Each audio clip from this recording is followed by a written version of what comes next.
perfectly straight line, Plato might have called it the form of the straight, was arrived at by approximation, both of the artifacts and of the ideas. As they made better and better straight edges, they had a better and clearer idea of what a straight edge was and what a really straight edge was, and they could measure how far short of the perfect straight edge their straight edges were.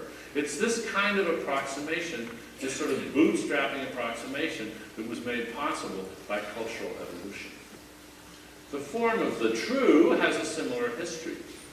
Science consists of structures of memes that have been designed to permit the selection for veridicality. By and large, if a meme is true, it's accepted, and if it's false, it's eventually rejected. It's not perfect, of course, any more than a straight edge. There's lots of mistakes, but the point is that it is a refined system designed to get at the truth.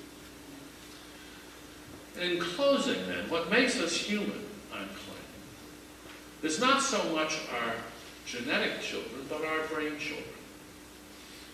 We alone, of all the species on the planet, represent our reasons.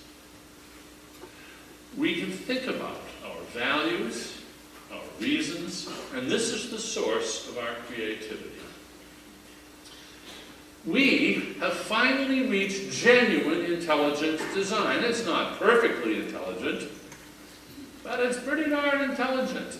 We are the first intelligent designers in the history of evolution. And now we, the reason representers, can look back and discover the reasons everywhere in the tree of life that weren't represented. It took Darwin to figure out that a mindless, purposeless process discovered all of those reasons. We intelligent designers are among the effects, not the cause, of all those purposes. Now, if you look real close, you can see that I have a little pin up here. It's a Darwin pin. It's an evolving. Oops, I'm about to lose this again. It's an evolving fish, of course. And my other predecessor as the Beyond lecturer, Murray Gell-Mann, saw me wearing this pin at a meeting a few years ago. And he said, well, Dan, you know that the Christian fish is the first acronym. That the Greek word ichthys, you see it there, the Greek word for fish is why they use the fish, but ichthys is an acronym and it stands for Jesus Christos Deo Ios Pater, Jesus Christ, God, Son, and Savior. That's why the Christians use the fish. I said, well, I think I heard that, Murray. That's nice, yeah, that's great. He says, yeah, but what I want to know is what does D-A-R-W-I-N stand for? Well, I'm not the polymath that Murray is, but I did have some high school Latin. So I said, well, let me work on that. And I got a cup of coffee and I worked on it a little bit.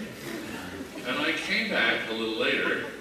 There's no W in Latin, so you have to use W.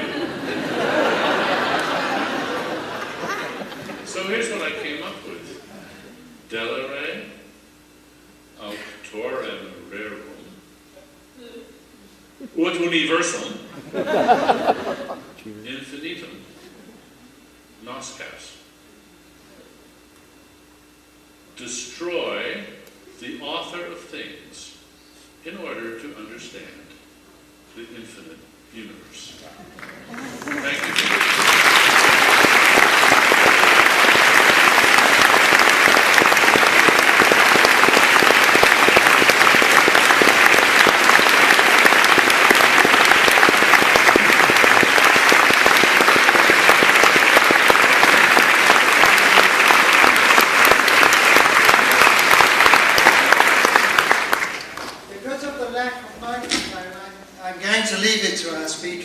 To take the questions. He will repeat the questions, you don't need to look for microphones out there.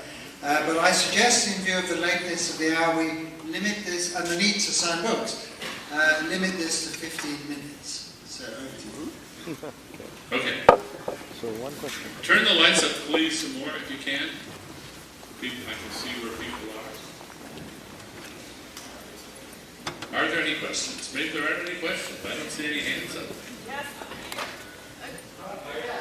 Oh, Go ahead, somebody. Okay. Your mentor was Willard Quine. Can you talk a little bit what it was like to work with him and study under him? Oh, what a nice question. It's not really about the talks, but I'll keep it short. Yes, my mentor was Willard Van Orman Quine. I went to work with him when I discovered his work when I was a freshman. I transferred to Harvard so I could work with him. What I always thought was great about Quine was that although he was a philosopher, he thought that philosophy was just continuous with science. It was just a way of doing the sort of conceptual foundations of and dealing with problems that arose in science. And I think he was exactly right about that. He was also, of course, a great writer. Quine never wrote a boring sentence, even in very technical materials. So that, I think, my aspirations can be traced back to him quite well. He was not a very public man. He was not a very good lecturer, but everything he said was beautifully designed.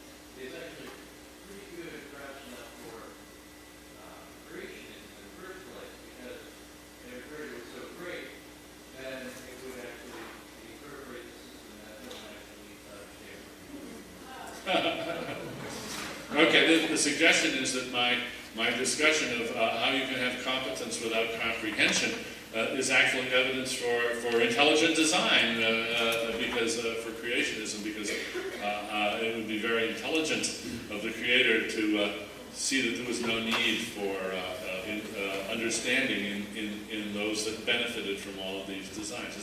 That's the question? Yeah. Well, that's a cute idea, but it reminds me of a joke that Francis Crick used to tell. He used to talk about Orgel's second rule. He's poking fun at his colleague Leslie Orgel, who's really smart. And Orgel's second rule is that evolution is cleverer than you are. Now, stop and think. Francis Crick was not a creationist. What on earth is he doing saying that evolution is cleverer than you are? He is saying that although the process of evolution is dumb as a post, absolutely ignorant, the products of evolution are stupefyingly brilliant. And in the context that he said it, the way it usually comes up is that some biologist, some molecular biologist, say, or biochemist, says, well, look at this. This is a crazy thing that we've got here in this cell. What's a dumb way? I mean, this can't be right. This is a bad design. And then later you discover, oh no, it's cleverer than you thought. What you thought, and there's a phrase that people in software design often use. It's not a bug, it's a feature. And that's sort of evolution's motto. Every innovation of evolution starts as a bug, as a mutation, as a mistake. And then it turns out that some of those mistakes are good. They're improvements. And what Darwin realized is that a mindless process of replication will sift out the good bugs from the bad and will accumulate them. Sometimes I think Darwin really should have called his theory the theory not of natural selection, but of the theory of the natural accumulation of design. Because what he saw was that there was an algorithmic process which would